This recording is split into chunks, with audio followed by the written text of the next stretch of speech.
मैं विपक्ष के लोगों से कह रहा हूं कि वो भाजपा से डरे ना, हमारे साथ आ जाए। हम लोग मिल के उत्तर प्रदेश में इस भारतीय जनता पार्टी की सरकार को 2027 में मार। लो जी, अब चंदू मियां भी उखाड़ेंगे बीजेपी का, वो भी 2027 वाले चुनाव में। अच्छा, लगता है इन्होंने पश्चिम बंगाल का जो चुनाव है ना वो ठीक से देखा नहीं है। बड़े बड़े पिल्ले वाले माफिया आज कच्छे और बनियान में घुमाए जा रहे हैं। ये लोग भी बीजेपी की औकात, मोदी की औकात और हिंदुओं की औकात देख रहे थे। वैसे इसके हिम्मत की तो दाद देनी पड़ेगी। उत्तर प्रदेश में एक ही सीट है, वो भी खुद की। लेकिन चंदू मियां का कॉन्फिडेंस लेवल तो देखो, सारे के सारे विपक्ष साथ आ जाए मेरे, क्योंकि अब ये लोग भाजपा को हरा देंगे। वैसे इस चंदू मियां का एक और लॉजिक था, ये तो बिना विपक्ष के ही मोदी को हरा सकते थे अपने इस वाले लॉजिक से।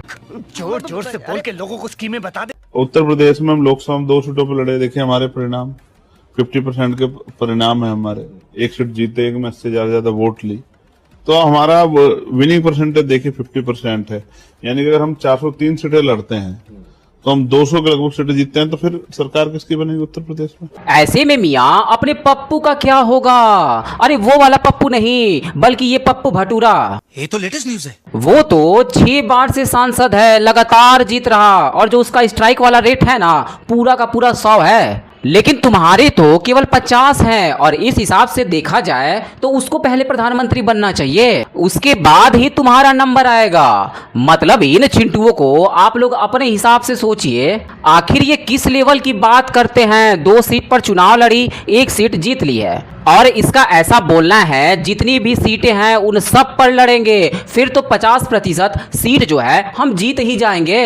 कितना गवार हो सकता है, जाहिलियत की भी हद होता है। नहीं मुख्यमंत्री भी इस बात को सुन ले कि मैं बहुत जिद्दी आदमी हूं, अगर जिद पे आ गया तो फिर जो होगा उसकी जिम्मेदारी आप। हमारे चंदू मियां सिद्धा निर्मोही बाबा को बता रहे हैं, योगी बाबा को बता रहे हैं कि हम जिद्दी हैं, अगर जिद पर उतर आए तो आपकी जिम्मेदारी होगी। लेकिन चंदू मियां तुम्हारे जिद्दीपन को छुड़वाने की जिम्मेदारी निर्मोही बाबा अगर योगी बाबा गलती से भी ले लिए, उसके बाद चंदू मियां थारा हाल के होगा। गीली हो जाएगी तेरी, गीली।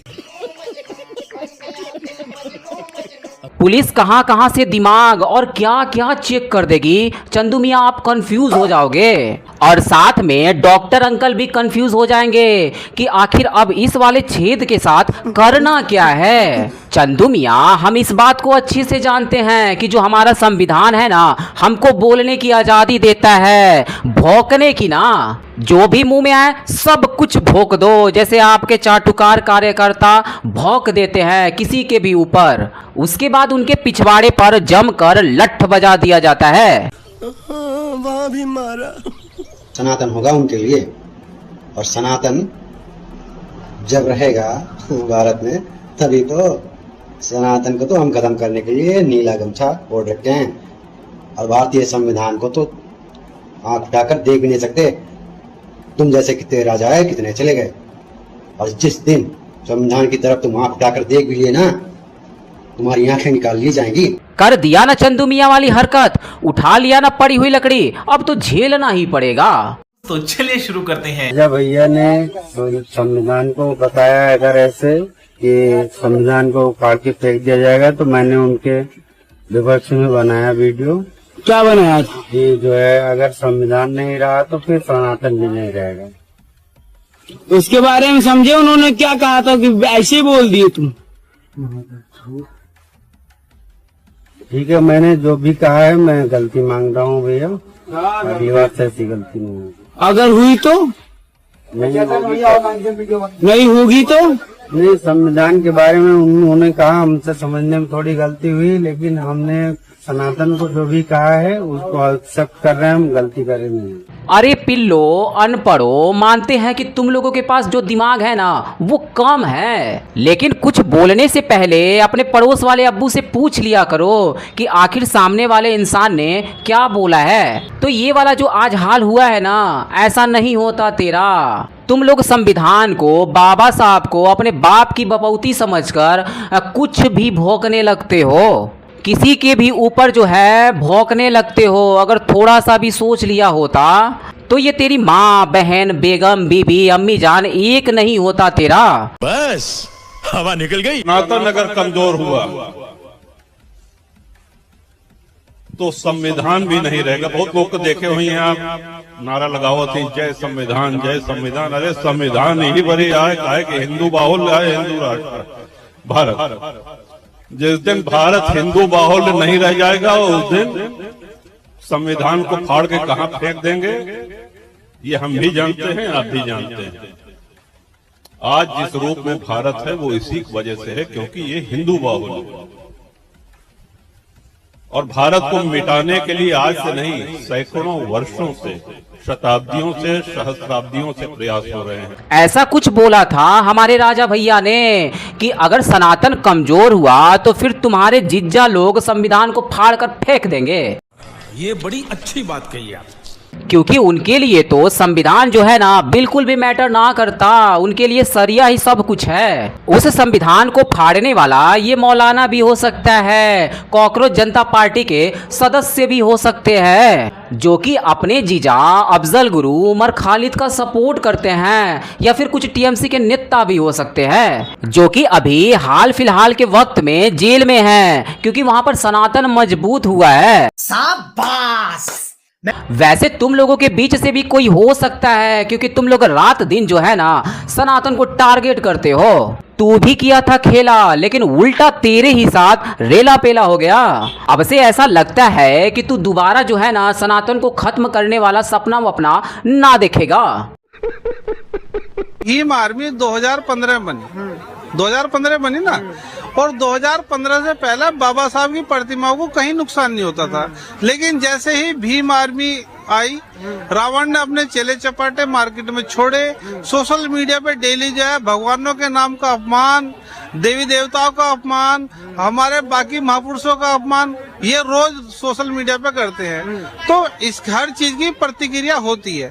आज प्रतिक्रिया में दूसरे समाज के लोगों ने बाबा साहब की प्रतिमाएं कई जगह क्षतिग्रस्त की है। तो इसके लिए कौन जिम्मेदार है? इसके लिए रावण ही जिम्मेदार है ना, क्योंकि जब वो एक दूसरे का अपमान करेंगे तो कल को कोई हमारे का भी अपमान करेगा। देखो मोटी सी बात है, यदि मैं चाहता हूँ मेरे पिता का सम्मान हो तो पहले मुझे आपके पिताजी का सम्मान करना पड़ेगा, इनके पिताजी का भी सम्मान करना पड़ेगा, और जब मैं इनके पिताजी का सम्मान करूँ तो एक दिन ये मेरे पिता का भी सम्मान कर। यहाँ पर अंकल जी ने बिल्कुल सही बात कही है कि इन नील चड्ढों के कारण ही बाबा साहब का अपमान होता है। 2015 के पहले मायावती जी थी, उनकी सरकार भी रही, लेकिन इस प्रकार से इन नील चड्ढों को रेला पेला नहीं जाता था। बात तो सही है, क्योंकि उस समय हिंदुओं पर जो है ना उल्टा सीधा नहीं बोलते थे। और आप सबको पता होगा कि उस समय बाबा साहब की मूर्तियां भी सुरक्षित होती थी। वैसे हल्की फुल्की घटना पहले भी होती थी और आज भी होती है। समाज में कुछ ऐसे लोग हैं जो कि ऐसी घटनाओं को अंजाम देते रहते हैं, लेकिन इतना ज्यादा झगड़ा बवाल पहले नहीं था और इतना ज्यादा रेलाई पेलाई भी पहले नहीं होती थी।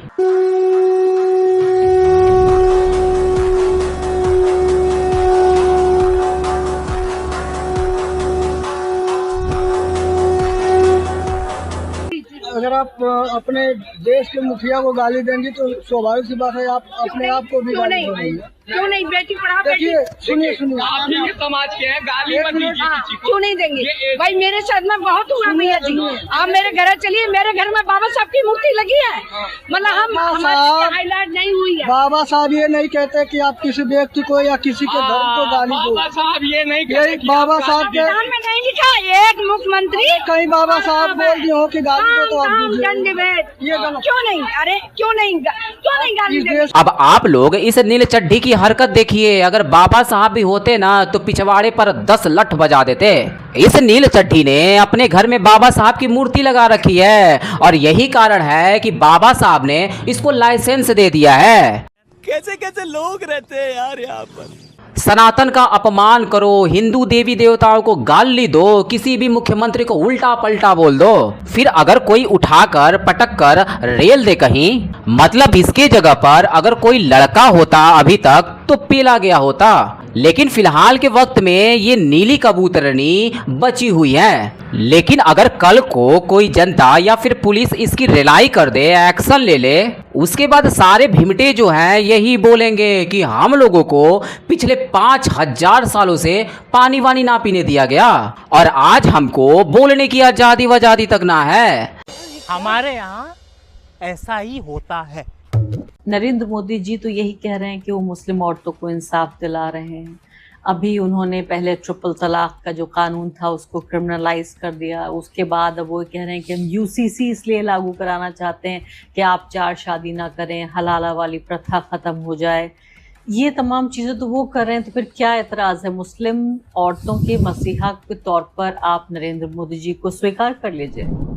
आप कर देंगे? नहीं, मैं तो आपसे सवाल कर रही हूँ। मस्जिद में पटिशनर तो आप हैं, मैं तो पटिशनर नहीं हूँ। देखिए दोस्तों, यहाँ बिरयानी मैडम मोदी जी की कोई बात माने या फिर ना माने, वैसे बिरयानी मैडम कभी भी कोई बात तो मानती नहीं है, लेकिन ये हलाला वाला बात तो पक्का नहीं मानेंगी। देश में यूसीसी आया, सबको एक बराबर दर्जा देने वाली बात की गई, तो ये हलाला को लेकर भारत के कोर्ट में नहीं बल्कि इंटरनेशनल कोर्ट में जाएंगी। हलाला तो ये करवा कर ही मानेंगी, क्योंकि भाईजान की बेगम भी तो बनना है। क्या बात है सर, क्या बात है सर, क्या बात, ये बात है। समाज में भी जैसे मैंने कहा कि मैं बुर्का का विरोधी हूँ, मैं हलाला का विरोधी हूँ, मैं 3 तलाक जो एक बार कह दिया तलाक तलाक तलाक, मैं इसको विरोधी हूँ, मैं व्यक्तिगत तौर पर। तो हर समाज को अपने अंदर जो बुराइयां हैं उनको उनकी समीक्षा करनी चाहिए, उन्हें दूर करना चाहिए। लेकिन मोहम्मद साहब का जहां तक जिक्र है, समाजवादी पार्टी के नेता से अगर यही सेम सवाल पूछूं कि आप मतलब बुर्का को लेकर, 3 तलाक को लेकर क्या यही सोचते हैं, तो आप क्या कहेंगे? नहीं, मैं तो अपनी व्यक्तिगत ही तो राय बताऊंगा, मैं पार्टी फोरम पे भी बताऊंगा। अगर पार्टी मीटिंग में ही मुझसे ये सवाल पूछा जाएगा कि इसमें तुम्हारी क्या राय है, तो मैं अपनी राय रखूंगा। लेकिन पार्टी का जो फैसला होगा बाहर मैं उसे बोलूंगा, क्योंकि मैं पार्टी का प्रवक्ता हूँ। तो इसमें हमें कोई संदेह नहीं होना चाहिए कि हमें महिलाओं को बराबरी का दर्जा देना, और मैं समझता हूँ इसमें कोई बुरा नहीं मानेगा, इसमें कोई मुस्लिम समाज का व्यक्ति भी बुरा नहीं मानेगा। अरे मियाँ जी, इस बात को लेकर कोई मुस्लिम बुरा माने या फिर ना माने, लेकिन एक बात तो पक्की है, अपने अखिलेश मियाँ जो है ना वो बुरा मान जाएंगे। ऐसा करो मियाँ कि तू ये वाली बात जो है ना अपने भैया जी के सामने बोल कर देखो कि हलाला नहीं चाहिए, बुरखा नहीं चाहिए, उसके बाद आप देखना कि आपके साथ क्या क्या होगा। जैसे चाय में मक्खी पड़ जाती है, उसको निकालकर फेंक दिया जाता है, ठीक वैसे ही आपको लात मारकर जो है ना पार्टी से बाहर कर दिया जाएगा। ये सब जो आपकी पर्सनल बातें हैं ना वो आप ही के छोटे वाले छिद्र में डाल दी जाएंगी, क्योंकि भाई हलाला और बुरखा का विरोध करके अखिलेश मियाँ को, टोटी वाले भैया को अपना वोट थोड़ी ना कम करवाना है।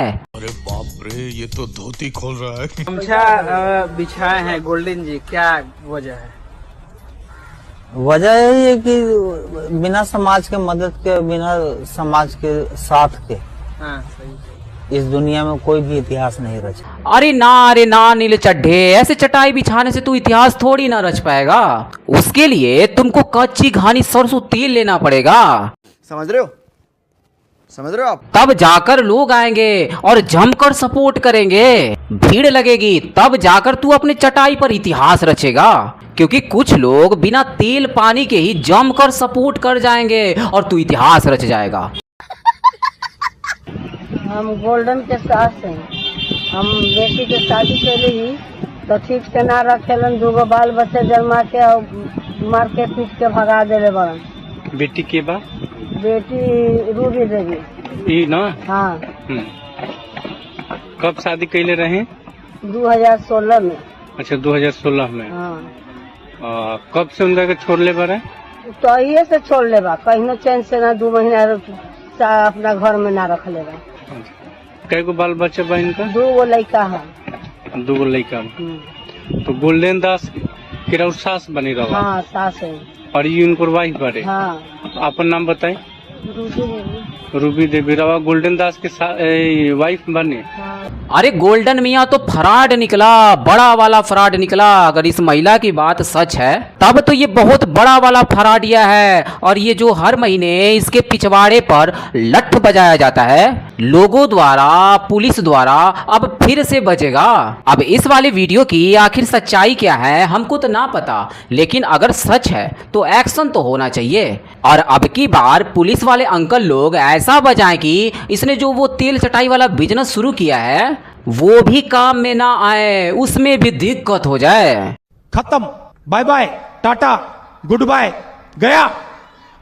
दोस्तों तो कैसी लगी आज की वीडियो हमें कमेंट बॉक्स में रिप्लाई करना बिल्कुल भी ना भूलें। वीडियो अंत तक देखा तो उम्मीद करता हूं कि पसंद तो जरूर आई होगी, इसलिए लाइक करें और अपने दोस्तों के साथ शेयर करना बिल्कुल भी ना भूलें। तो मिलते हैं आने वाले नए वीडियो के साथ, तब तक के लिए जय हिंद, जय भारत, वंदे मातरम।